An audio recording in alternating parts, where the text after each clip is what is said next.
네, 안녕하십니까. 신지식인 정인태입니다. 저는 국립한국복지대학교 특임교수를 역임했습니다.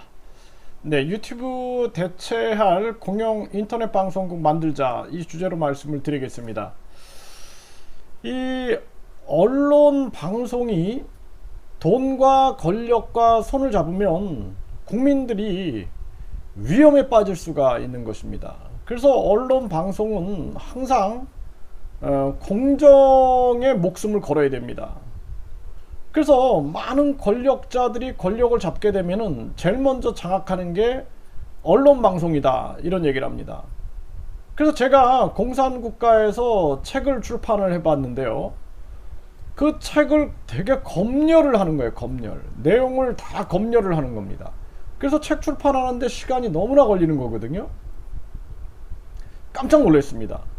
그래서 이 언론 방송, 그리고 각종 지식인들이 쓰고 있는 그러한 책이라든지 이러한 출판물들, 이러한 것들을 억압과 통제하면은 결국에는 국민들이 눈과 귀가 가려지게 되는 것입니다. 그래서 그동안 언론 방송이 공정성을 확보하지 못했다라는 비판을 많이 들었고, 그래서 많은 사람들이 유튜브를 통해서 그나마 1인 언론 활동을 해왔는데, 그런데 저도 유튜브에서 갑자기 어느 날 아침에 확 막아버려요. 그래서 뭐 글도 못 쓰게 만들고, 영상도 못 올리게 만들고, 실시간 방송도 못하게 합니다. 그러면은요, 예를 들어서 제가 해외에 있을 때 페이스북을 했는데 어느 날 페이스북이 막 막혀버립니다. 그러면 되게 불안하거든요.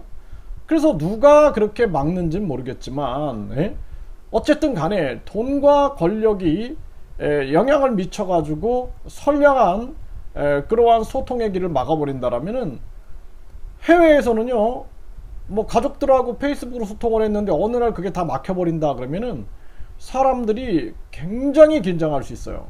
그 카카오톡도 막아버렸어요. 그래가지고 제가 카카오톡도 딱 막혀버리고, 모든 게 딱 막혀버리니까 이 정말 긴장을 하게 되는 것입니다.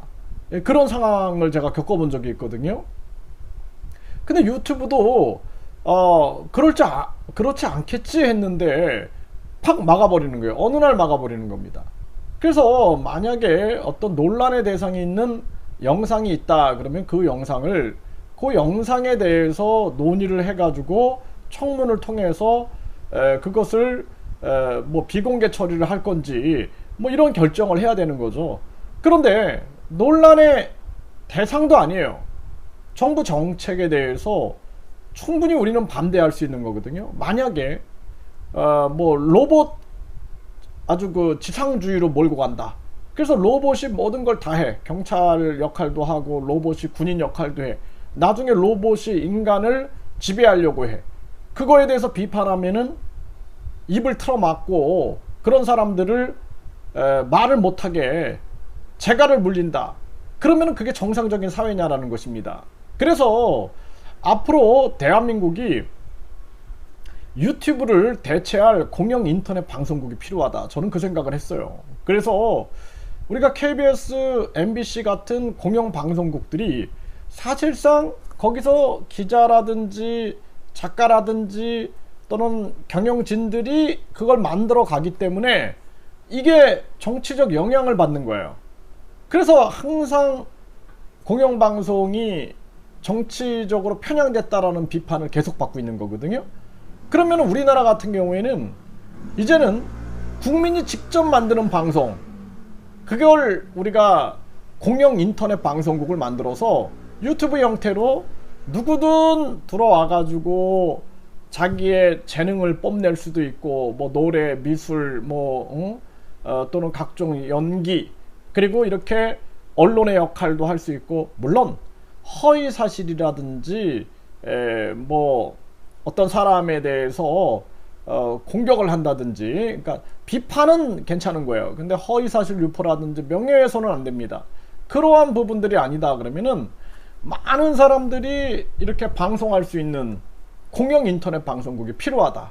그리고 어떤 뭐 예를 들어서 기업들은 자기 물건들을 홍보할 수도 있고, 그리고 직거래할 수도 있고, 또 농업, 임업, 어업, 축산업, 직접 물건들을 거기서 직거래할 수도 있는 거죠.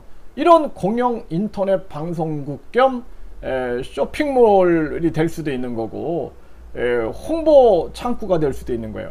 이것을 뭐 번역 시스템만 있으면 세계로 전파해 나갈 수가 있는 거죠. 세계로. 그래서 이러한 부분들이 굉장히 중요하다. 뭐 자기 상품에 대해서 유튜브를 이런 그 공영 인터넷 방송국을 통해서 홍보하고 자기 사이트 쪽으로 안내해도 되는 거죠. 이렇게 해가지고 앞으로는 유튜브를 대체할 공영 인터넷 방송국이 필요하다. 이게 우리나라 경제 성장에도 도움을 줄 것이고, 그리고 우리나라 민주주의에 크게 도움을 줄 거다. KBS, MBC, EBS, TBS는 그 방송 제작진들이 만들어가는 거예요. 그런데 인터넷 방송국은 직접 그냥 국민들이 이렇게 유튜브처럼 만들어가는 방송들, 거기에다가 공영 인터넷 방송국 안에 인터넷 초등학교, 중학교, 고등학교, 대학교, 석박사, 대학원까지 다 만들어가지고 평생교육까지 싹 해서 진짜 대한민국을 크게 융성할 수 있는 공영 인터넷 방송국 시대를 열어야 된다. 저는 이 부분에 대해서 윤 대통령이라든지 또는 정치인들이 제 목소리에 귀를 기울여서 이러한 일을 빨리 이루어줬으면 좋겠다라는 생각을 하고요. 그리고 앞으로는 인터넷 은행, 인터넷 쇼핑, 인터넷 대학교 이런 것처럼 인터넷 당 시대를 열어야 된다. 결국에는 친중 정치인이 되는 이유가 차이나 머니 때문에 그렇게 되는 거예요. 정치 자금줄 때문에. 그래서 돈 안 드는 선거, 대한민국을 그렇게 바꿔버려야 됩니다. 그래야지 돈의 유혹에서 정치인들이 빠져나올 수가 있어요. 그것은 정당 지원금을 없애고, 그리고 정당 보조금, 선거 보조금 없애고, 선거 방식을 현수막 공보물 이런 거 싹 없애버리고, 선거 방식은 항상 직접 말로 하는 선거, 뭐 차 타고 다니면서 시끄럽게 소음 일으키는 거 그거 금지시키고 말로 하는 선거 위주로, 그리고 전화로 하는 선거, 또는 많은 유권자들과 함께 직접 만나서 토론하고 정책 공약을 하고 정책 협약을 하고, 그리고 국민 공천제 해가지고 국민들이 공천할 수 있는 추천장으로 이렇게 바꿔버리면 돈 안 드는 선거가 됩니다. 돈 안 드는 선거, 그리고 우리 정치인들이 친중 친북으로 자금줄로 인해서 매수되는 일이 없을 거다. 그래서 반드시 인터넷 정당 시대를 열어야 되고 돈 안 드는 선거 시대를 열어야 된다. 저는 그렇게 말씀을 드립니다.